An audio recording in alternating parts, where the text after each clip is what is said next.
Hey, what is up, meal prepping family? It's Bobby, and Desi and I just got back from Israel and Jordan. We had some of the best food we've ever had. If you follow along on the Flav City Instagram, you saw the freshness, the diversity, the spices. It was culinary heaven. So you know my kabeska is full of amazing ideas that we're gonna rock over the next few weeks. And today we're gonna do a kebab meal prep that is keto friendly, low carb, and includes this flatbread that Desi has that is keto friendly and mind-boggling good. So let's do it. Let's rock some Israeli-inspired keto meal prep.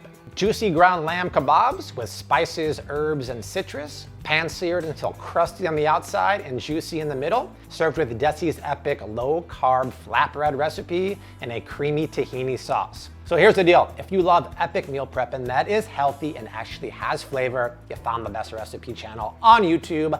Click that old subscribe button because Desi and I are rocking out new videos every Friday morning, and we would love for you to join the Flav City community. All right, this recipe starts with 2 pounds of ground lamb in front of me. We had lots of yummy ground lamb kebabs in Israel, but this recipe also works with ground beef, ground bison, ground turkey, ground chicken.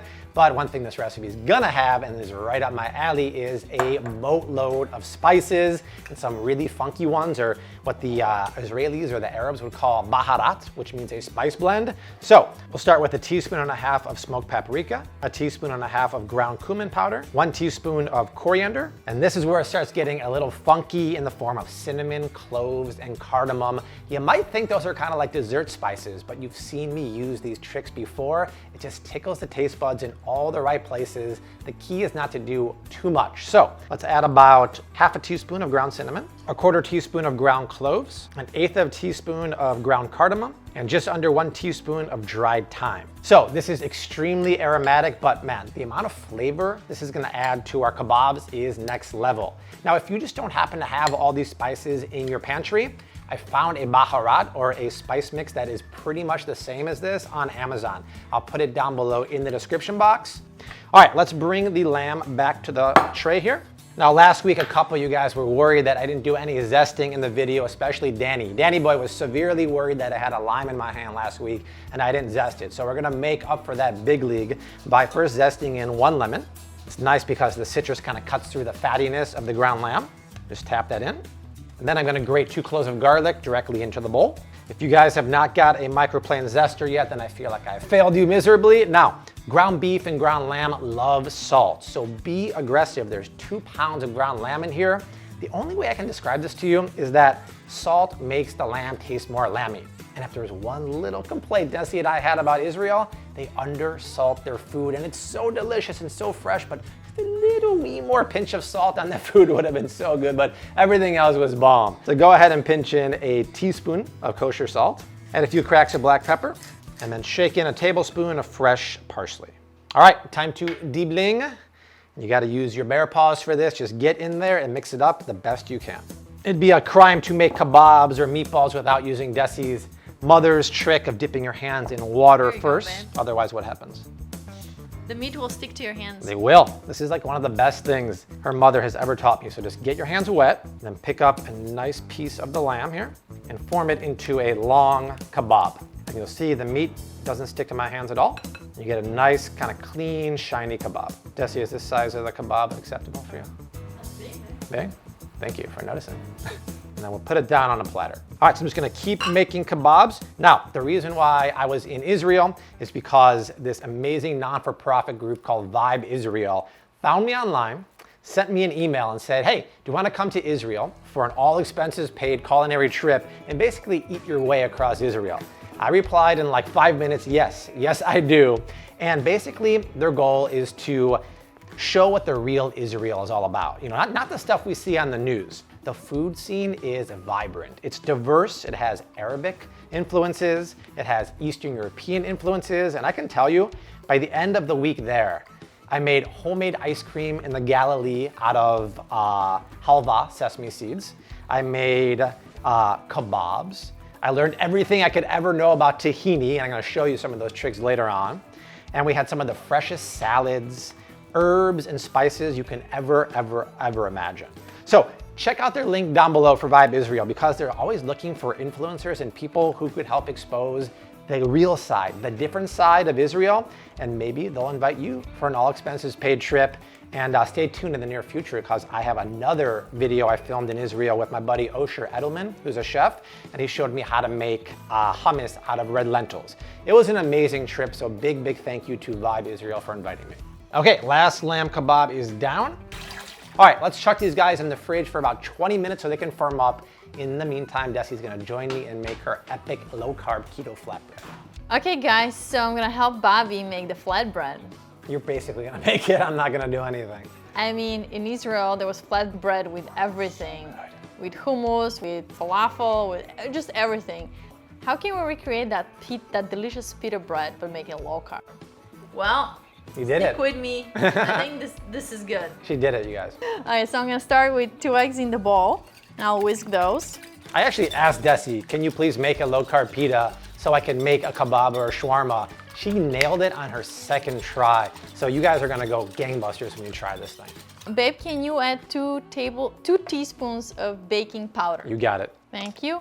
And a really nice big pinch of salt. My pleasure. Now we add 6 ounces or 2 cups of very finely grated mozzarella cheese. Look how fine it is here. I grated that earlier. Right. So don't do it on this guy here. Do it on the small side there. And very important about the mozzarella, you guys, don't use pre-grated mozz. Use the kind of semi-firm mozzarella.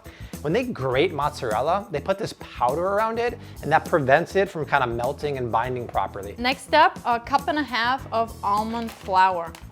I use the flour from blanched almonds. Tongue twister. More importantly, it's the blanched almond flour from Costco, which is the best price ever. So here's 1 cup there. Hey guys, I was doing some Instagram stories from Costco and from Trader Joe's this weekend, and you guys really seem to like it. Do you want to see a video of like a grocery haul and what to buy and where to buy it? If you want to see that, just leave a comment below and let me know. Brandon wants to see it. He's like, yes. And here's 1/2 cup more. Let me actually introduce Brandon because I said Brandon liked it and they don't know who he is yet. So Sure. In case you guys are wondering who Brandon is, Brandon, come in really quick. This is Brandon. He's the new cameraman. This is his first day on the job and he is crushing it. So everyone give Brandon a big thumbs up. I hope I'm crushing it. I really We'll see actually what it looks like. We don't know yet. In our mind, we think he's crushing it. Babe, give me some oil Doctor, check. on my hands. And so this will help me kind of finish up kneading the dough, and also it will help me form it. So this is how it looks. Oh, by the way, the oven is preheating at 400 degrees Fahrenheit right now. I'm gonna need the parchment paper, babe. Okay, doctor. It's so funny because in the recent videos where Desi has been baking and I've just been standing here pretty much helping and doing nothing, some people find our videos for the first time and they leave comments saying, why is this guy even in the video? What is he offering? I'm like, dude, watch the other 120 videos we've done. I mean, thank you for saying how good Desi is, but don't throw me under the bus. Actually, I just need the parchment paper without the tin, because. Oh, okay, gotcha. I guess, what am I offering after all? All right, so we'll separate the dough in 5 pieces now. Okay. You want a bench scraper for that? If you guys don't have a bench scraper, I use it all the time. It really comes in handy. Wow, look how cool that dough looks. Cut the dough into 5 pieces and then roll each one into a thin disc. Place them on a piece of parchment paper, then place a second piece of parchment paper on top, and then use a rolling pin to roll them out into thin discs like pitas, and then make sure they all look the same, just like that. And those look good. I mean, they don't have to be perfect.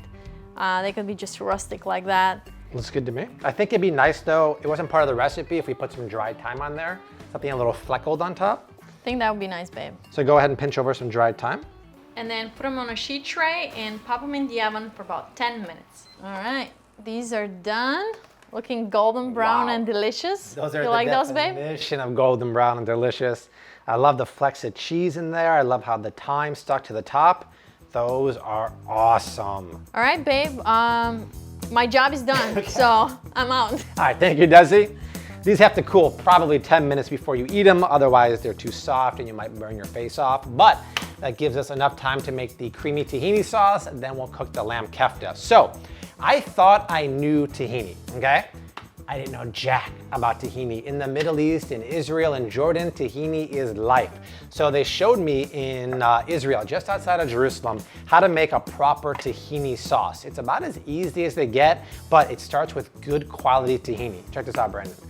The one I found the easiest is at Whole Foods, but there's one on Amazon. I'll put the link down below that's from Israel that is silky and creamy. And this is the key. If your tahini is not loose and pourable like this, it's not good. That is the sign of good tahini. I used to buy tahini at Trader Joe's, but it's really thick and it's bitter. That is not what tahini should be. This is proper. All right, also, check this out. I have some lemon juice marinating with garlic. So what I did is I put some garlic that was broken down with the microplaner in this bowl, and I squeezed the juice of 1 lemon over that. Chef Nadav in Israel told me that takes the raw edge, that bitter edge off of the garlic, and it gives it the perfect amount of marination. So go ahead and add that to the food processor, along with a 1/4 teaspoon of salt, and then slap the lid on the processor, and then blend away for about 5 to 10 seconds. Now the key to making this really smooth and creamy is ice water. So check it out, just have a bowl of ice water here. That keeps the tahini or the sesame seed paste cold, because heat can make it bitter, and it turns this into like an emulsion, like mayonnaise. It's like the creamiest thing ever, but it has no dairy. I fell in love when I tried this in Israel. So let's add a little bit of the ice water, put the lid back on and blend away. And then check out the consistency. That's what you want. Thick, but still pourable. Isn't that cool? Even Brandon liked that one. So when I made this with Chef Nadav in Jerusalem with my 4 other influencer friends, he put roasted beets in one to make it red, not keto. He put roasted pumpkin in one to make it orange, not keto, but he put parsley in the other one. So I'm gonna do that to keep it fresh, vibrant, and keto. So add maybe like a teaspoon of fresh parsley and give it one more buzz up. And then check for seasoning. It's so good. You would think here, Brandon, try this. You would think there's yogurt or cream or something in here, but my God, it's that natural whipping. It's the emulsion, right? See, even Brandon likes, come and give that face because they can't see that. What'd you say? That's really good. He said, oh, wow. You can also do this with a stick blender, right? Just beating some air in there will do it. You can do it with a whisk also, but you won't get the amount of air in there. So I'll put a link down below to Amazon like I always do to hook you up for a cheap one of these or this guy here for like 20 bucks. All right, let's put this away and then rock some lamb kebabs. All right, I've got the lamb kebabs chilling from the fridge. I'm preheating 2 nonstick pans over medium-high heat. You could do this in one, but you gotta do it in 2 batches because you know the Flav City 10 commandments of cooking. We never overcrowd the pan, otherwise we won't get that beautiful color and that caramelization on the meat.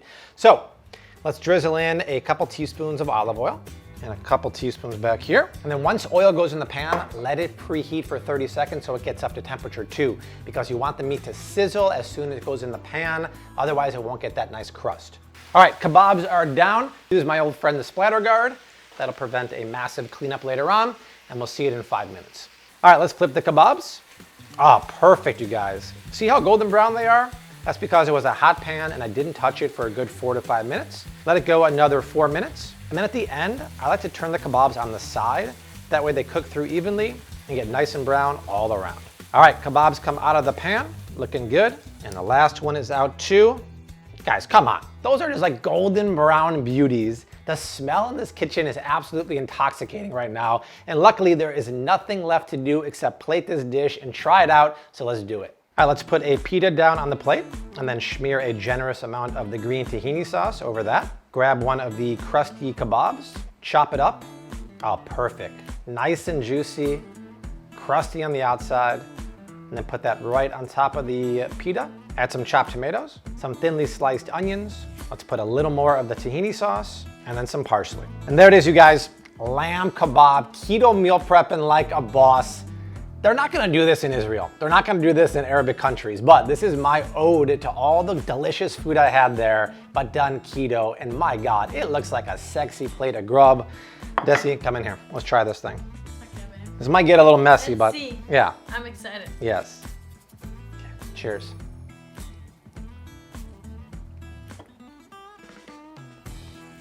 Wow.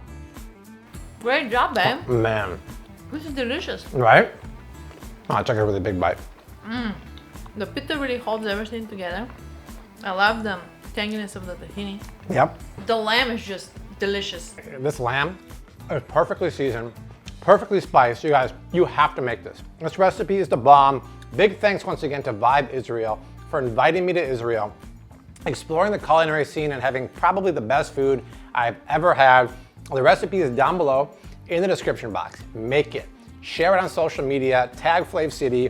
The macros, the storing, the heating, all that good stuff is down below in the description box.